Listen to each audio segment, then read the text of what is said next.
Well, welcome to NycosRPG. I'm Jonathan Alvin, your game master, and I have been waiting for this opportunity. I'm so glad you've taken the time to join us. And if you haven't got a persona character sheet yet put together, that's okay. Don't sweat it.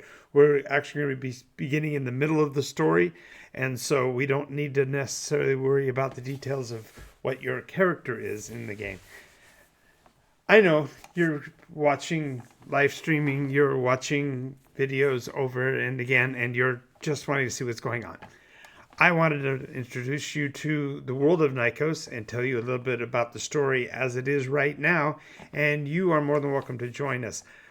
NycosRPG is a role playing mechanism, but more importantly, the world of Nycos, which is where we're telling this story, is a place. And I have been GMing for 50 years, and I'm introducing you to the process. And if you have never role played before, that's okay.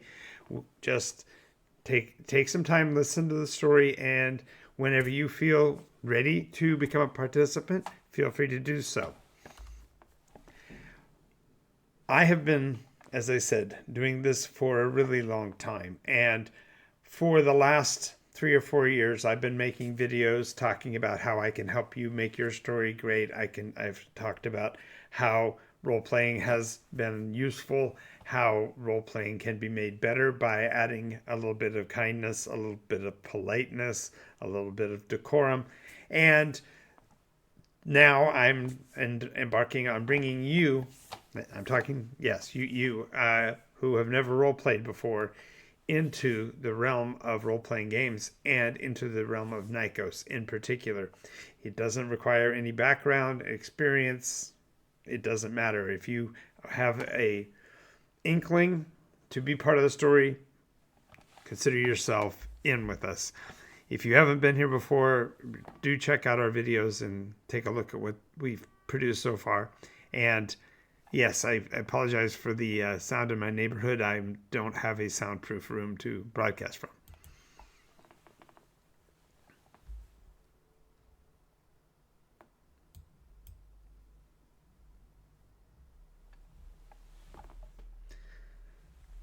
So the question becomes, how do we get started? Well, the first thing we're going to talk about is the fact that you see the boundaries around my image here, and I'm going to cut myself off for a second just so I can show you the realm of Nycos. Wrong button. That's the button.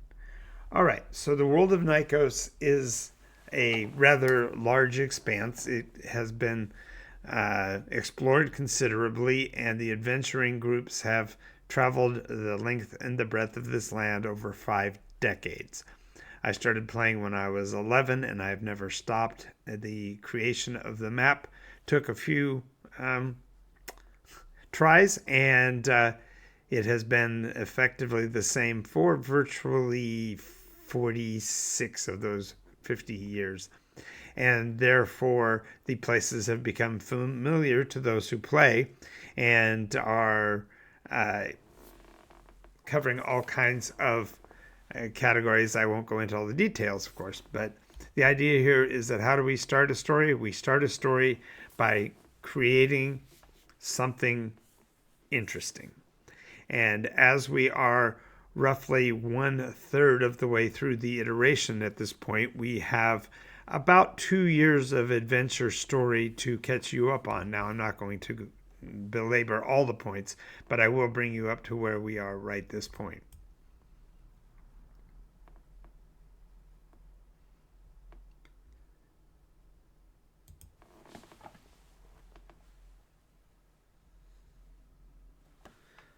All right. So the story begins somewhere about 136 years ago, wherein a prophecy, a document known as the Purpose, was provided to the enjoined. Now, for you who are new, the enjoined mean you, the players, and the concept of creation of your character really won't matter. I just want you to start imagining where you might be in this big, expansive world. I'm going to start the story in Eldrasar, which is fundamentally in the middle of the continent. Let me again switch over to show you the map really quickly. Eldrasar is, I'm sorry, El Sadar is the city-state here in the middle of the map. It is the center of a kingdom known as Eldrasar.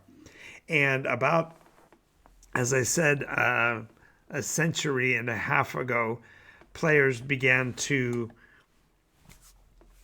gather their resources and determine what they were going to do. Now, the initial group, if you will, for this campaign actually preceded that period by almost 300 years. And as they discovered, they were transported through this chronological period and ended up in the middle of a mess.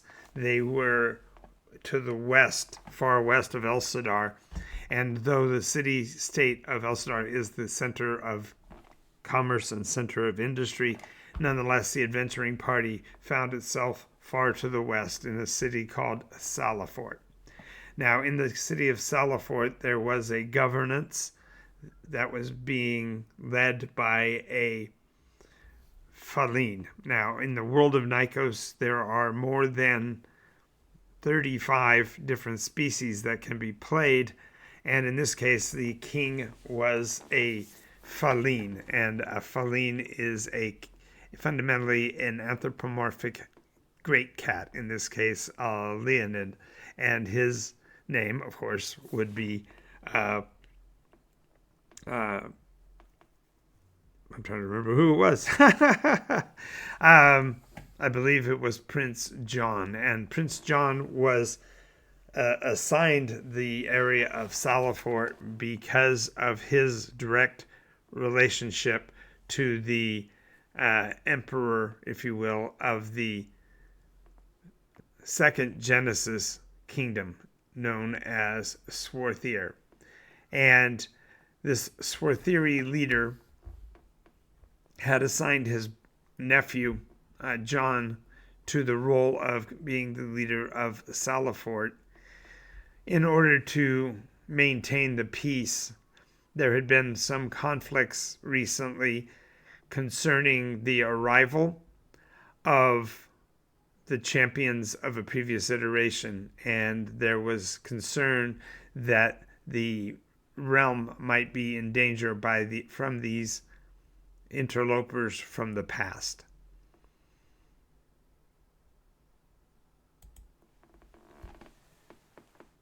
Now, that was 136 years ago, and a lot has changed since then. The adventurers have traveled considerable distances, and where we are currently is on the brink of war. An elf of ancient origin has indeed taken the reins of the kingdoms of Nyx and has determined that there is a danger being presented to the world by a religious order known as the Priest Kings. He is more than 1,000 miles from the center of this Priest King region, and yet he has become aware of this information and is looking for adventuring individuals of the enjoined, that is to say players, to join him in this process. Now, for clarification, I currently have in operation 4 separate groups, and each group is pursuing a different course, so we will be speaking of them interspersing the different stories of the different groups to make it make sense, as I am wont to say. So our current situation is that this morning something changed. There was a prophecy that had been made at some time long ago and had thus far been unfulfilled, that there would indeed be 2 suns that would rise one morning, and thus far that had not been the case for more than 3 iterations, there has only been a single sun in the sky. It is called Nimbus. And this solar object, this sun in the sky called Nimbus, is from the perspective of someone who lives in the world of Nycos, it is seen in the sky as a disk almost the size of a dinner plate. Its coloration is striated. There are a variety of different color bands across its surface. For our purposes, it's akin to our Jupiter, and it is in fundament a gas giant, although that would not mean anything to a citizen. Nonetheless, this striped sun, Nimbus, has provided the sustaining energy for the world for as long as people have remembered such things. There have been rumors, of course, that there were other solar objects, but until the last 300 years or so, there were no stellar objects, no objects other than Nimbus in the sky. And it's only been over the last 200 or 300 years that those who have endeavored to study the heavens have discovered that there are indeed other specks of light in the sky in the evenings. It was not always so. And these objects known collectively as asters, what we would perhaps call stars, have been mapped and have been tracked and studied for the last 136 or so years.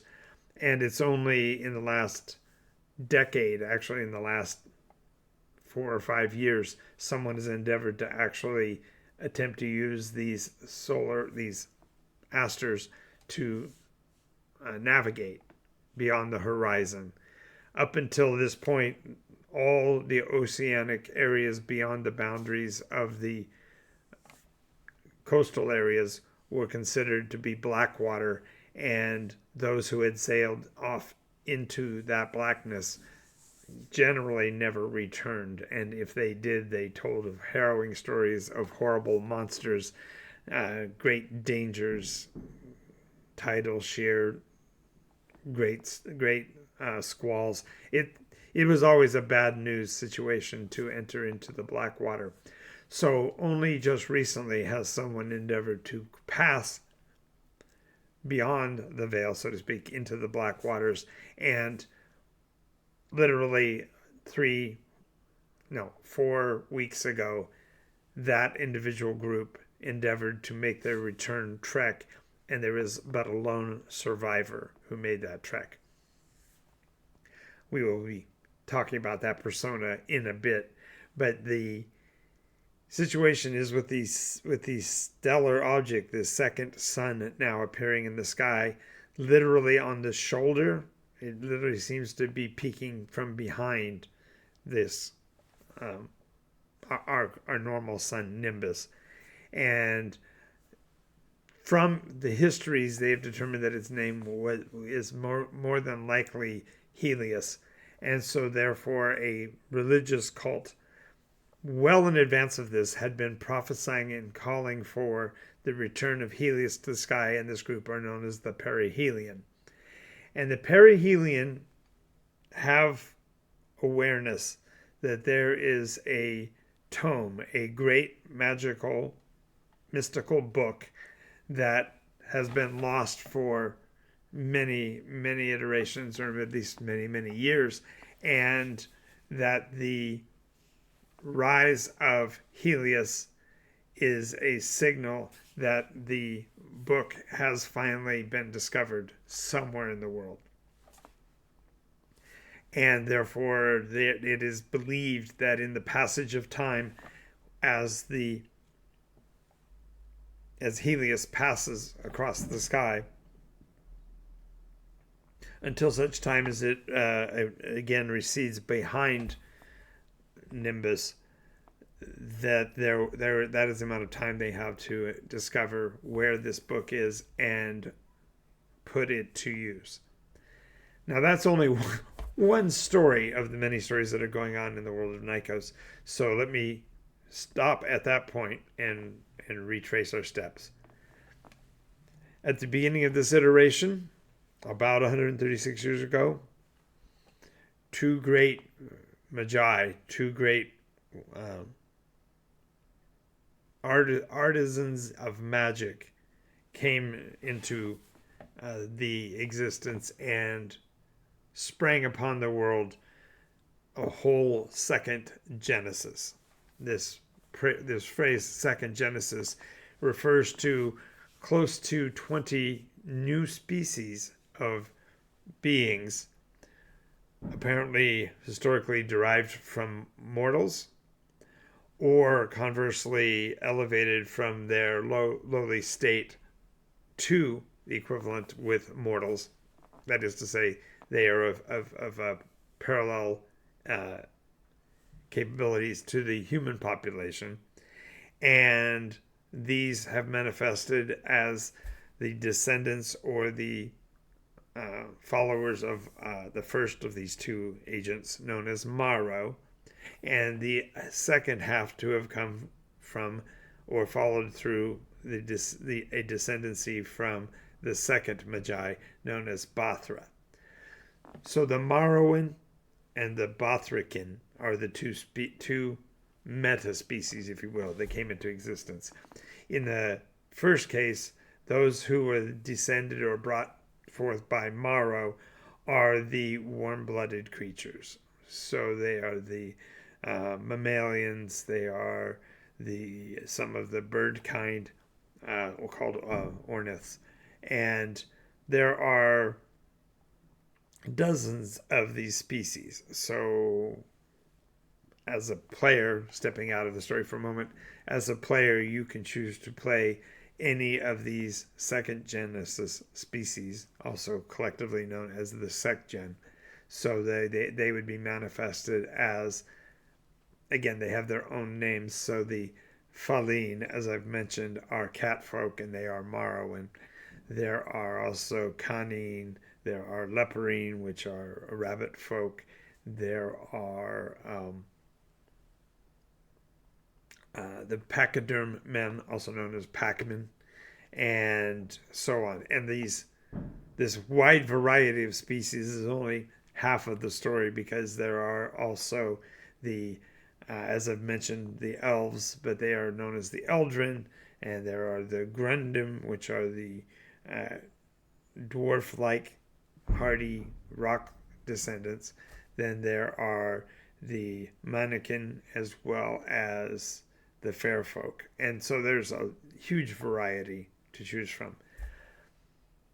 The secondary half beyond the Marrowan are the Bathrican, and Bathra basically manifested and brought forth and uplifted the cold-blooded creatures, that is the Lacertines, which are lizard folk, and the Ophidian, which are serpent folk, and such. And so there's a wide variety of different creatures that you can play as in the game.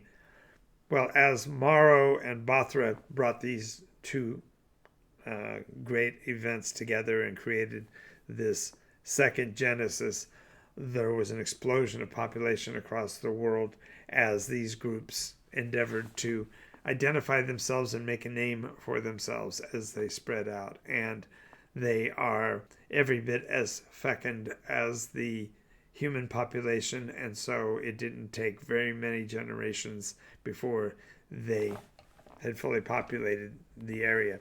Now, there's some question about how really long the second Genesis, has been in existence, because the population in many cases virtually eclipses the human population in terms of expansion.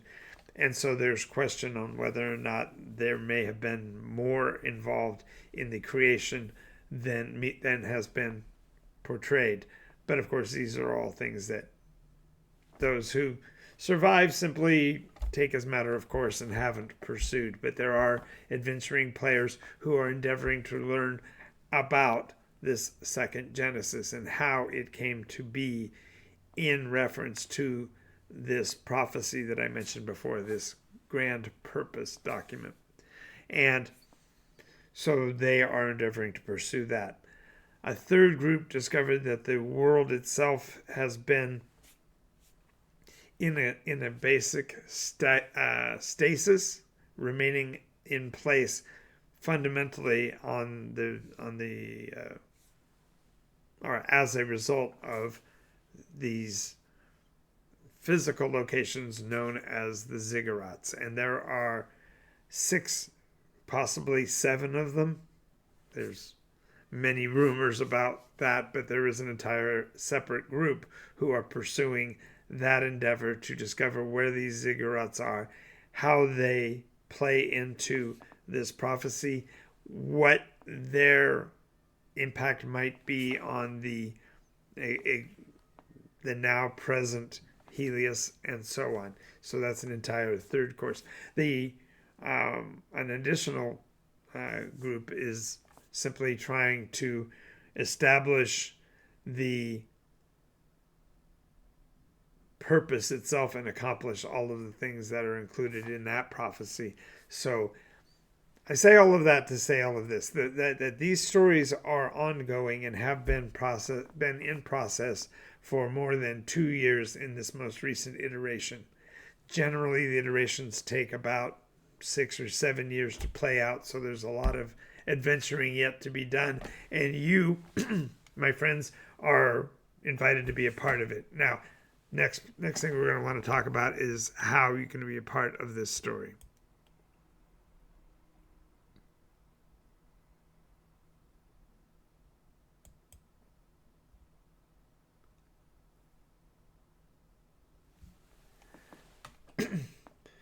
So, the story of Nycos, as I said, is a grand arc, and you as a potential player are more than welcome to become a part of it. The simplest way is simply to keep track of this story and listen to the reports that come from the player groups, which are represented in what I've been calling Nycos News Day. Every Tuesday at 11 p.m. Pacific Time, I relate the details of the campaigns as they are going forward. Now, this week, as it is the weeks between, we did not have an opportunity to play, nor did we last week, and so therefore the news that I'm going to be relating in the Nycos News Report is going to be encapsulated in this episode. So if you haven't yet, make sure you subscribe so you can get access to the videos, and of course check our backlog and look for the stories that were recorded on Tuesdays going backward, or look for the phrase Nycos News Day or Nycos Nightly News. I've used both terms. Those will give you the background on where we are in our story so far. But in this point, we're going to be describing that for you. So let me once again blank out my image, and I will show you on the map where the groups are and what they are endeavoring to do.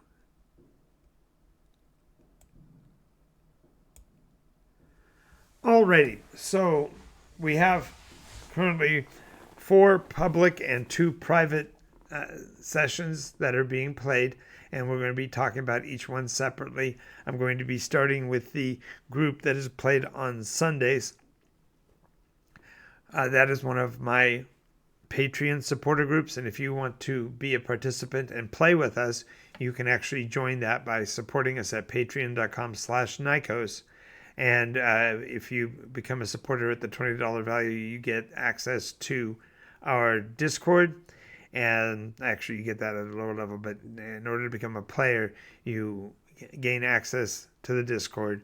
And then once you have signed into the Discord, we will provide you with the information you need to get started. For a quick version, go to NycosRPG.com and go to the Ready to Play section, and you can immediately download the NycosRPG Masterbook Fast Play Edition, which will give you what you need to get started, and also you'll be able to get the PDF of the player persona packet. I recommend downloading the paper copy, although you could also download the first page as a usable downloadable, and it can work directly from that to create your persona. More information, of course, will be coming in a moment, but we are discussing in this case the group that is called Heralds of the Change, and they are operating out of the city of Salafort and have begun a march eastward. The Luthanen, the player, the individual known as Stormcrow, has endeavored to raise an army of nearly 2,000 and is marching eastward towards the area of El Sadar in order to meet what he believes to be the armies of the Imperator, a governance that unified the three areas known as the Middle Kingdoms, has proclaimed itself to be an army of peace and are establishing that peace through passive enforcement, let's put it that way. And so this is considered to be a great threat by the Luthanen and his followers and his associates. Known to be traveling with the Luthanen is the Queen of Cryopathia. Surprisingly, she is far from her realm and nonetheless is traveling at the vanguard of the Salafort army, moving eastward. Accompanying them as well is the recently introduced weatherman by the name of Tarnish, who has an airship and is operating as the overwatch eyes, if you will, of this advancing army. And if you want to become a part of that group, you can join them on the Sunday afternoons once you become a member of the Patreon. They have quite a considerable story, and if you check out the previous episodes, you'll be able to catch up on what's going on with that group. And more information, of course, will be coming every Tuesday hereafter to keep you up to speed on what's going on. The second group is operating from the city of Potiphar far to the west, and they are literally on the other side of the Middle Kingdoms and are themselves endeavoring to join the Luthanen, and they are finding there to be quite a few challenges in doing so. Number one, it is the extreme distance from where they currently are. If you are observing the map, you'll notice that there is a hex grid placed over it for navigation purposes only, and those represent roughly 50 miles per hex in cross distance from side to side. And so it is close to 3,000 miles from where they are to where they wish to be. And so there are a variety of methods and means, and the more you listen to the story, you'll be able to pick up on what their possible options might be. But they have also just recently been indirectly responsible for the recovery of the belief structure behind a faith community known as the Meridians, also known as the Church of Prismas, and they are following the dictates of a being known as the broadcaster, but he's also been known as the first chromate of the Rainbow Church, that is the Prismatic Church. More information on that group, of course, is that's the group that plays on Mondays at Board Game Paradise. If you are here locally to Southern California, you're more than welcome to join us there. Otherwise, of course, you'll be getting updates from me on Tuesdays going forward. The third of the groups is known as the Skiffborn, and they are currently endeavoring to make their way southward to a reported but not yet confirmed ziggurat known as Amber. And they are therefore currently over the coast of, over the boundary between the Swarthier Plains and the kingdom known as Barbas. And so they are trying to skirt, well, actually, I'm getting behind myself here. They've actually crossed over the mountain range 2 weeks ago and are making their way across the plains of Bylos, which is on the eastern side of the Silverblade Mountains. There are quite a few challenges still facing them, but they are endeavoring to find their way to the Amber Ziggurat, and there'll be more information, of course, about that group on Tuesdays as well. So that's the third group. They are the ones who are in particular endeavoring to figure out the where to's and why fours of the ziggurats, how they are integrated with one another, and how that plays into the purpose and the overall story itself. Finally, the last group that we have is currently called Tales from Behind the Lines, and this adventuring group is brand new. They are our second Patreon supporter group, and they are playing out of the area near Bastion. They are literally behind the enemy lines of the Imperator's army, and are therefore acting as both resistance fighters against this peace-mongering juggernaut, but also acting as informants and information gatherers about the direction and intent of this Imperator and his armies.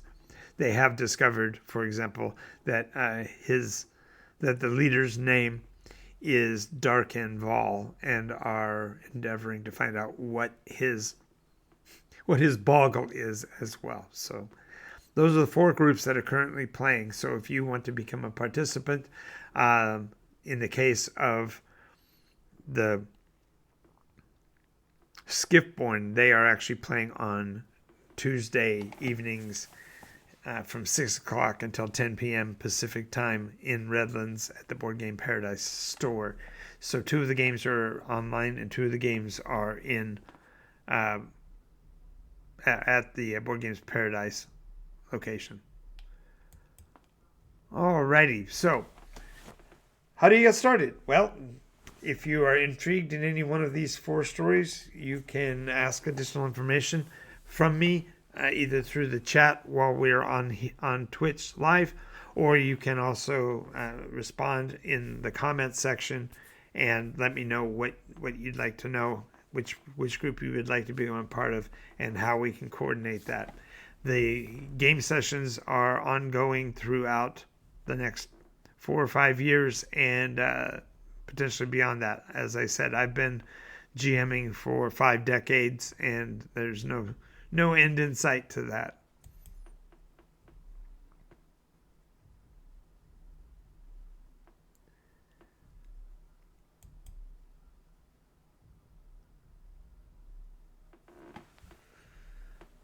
All right, so I've described what the story is so far, and now the question becomes, what is it that would intrigue you about these stories? Perhaps you would like access to the purpose, and to hear what that would be, I'll post the purpose in the notes for this episode so you can get an idea of what the overall message is. What you will want to consider is which of the game sessions you would like to be a part of, how you would want to participate, and what I can do to support you in doing this. Granted, you can actually passively play right from where you're sitting right now, simply by putting into the comments section the actions and the activities, pardon me, you would like to be a part of, and we will endeavor to work your will into the game as well. Furthermore, if you want to create your own sessions, we have the possibility of doing that as well. Just contact me and through the comment section, and I'll endeavor to reach out to you, and we'll coordinate. I have several of the days during the week that I could run groups, and there's more information on the setup and how that would be administered at NycosRPG.com. Alrighty, well, I want to thank you for being with us for this episode. I hope to bring you into the fold and bring your understanding of role-playing games to completion. If you already are a role player, perfect. The mechanism for NycosRPG is available both through the Fast Play, which I've already mentioned at NycosRPG.com, but you can also purchase the Master Book, which is the core book, the mechanism for roleplay, and also the Dark Shards, which is the fantasy setting and includes everything on how magic works and all of that. So I'm looking forward to working with you, however it works out, to bring you into the world of role-playing. If you're already a part of it and you want to know more about how you can become a game master utilizing NycosRPG, if you want to purchase the product, you can do that as well. But I want to thank you again for this time being here with me, and I hope to see you in the next episode. From now through the end of next year, we will be running games, as I've already mentioned, potentially more, but our sessions on Twitch and then thereafter on YouTube will be recorded Monday through Thursday, 10 a.m. and 11 p.m. Pacific. Each episode will be its own kind of thing, so check out my site at NycosRPG on YouTube to see all the potential videos that you might want to check out there, and I will endeavor to make everything available to you as often and as usual as I can. So Mondays through Thursdays, 10 a.m. and 11 p.m. Friday mornings at 10 a.m. And we're not there yet, but we're endeavoring to actually do a live stream of the Friday campaign. So that would be the group known as the Tales from Behind the Lines. So more information on that as we go forward. Thank you again for being here, and I hope to see you in the next episode. Keep the dice rolling, and I'll see you soon.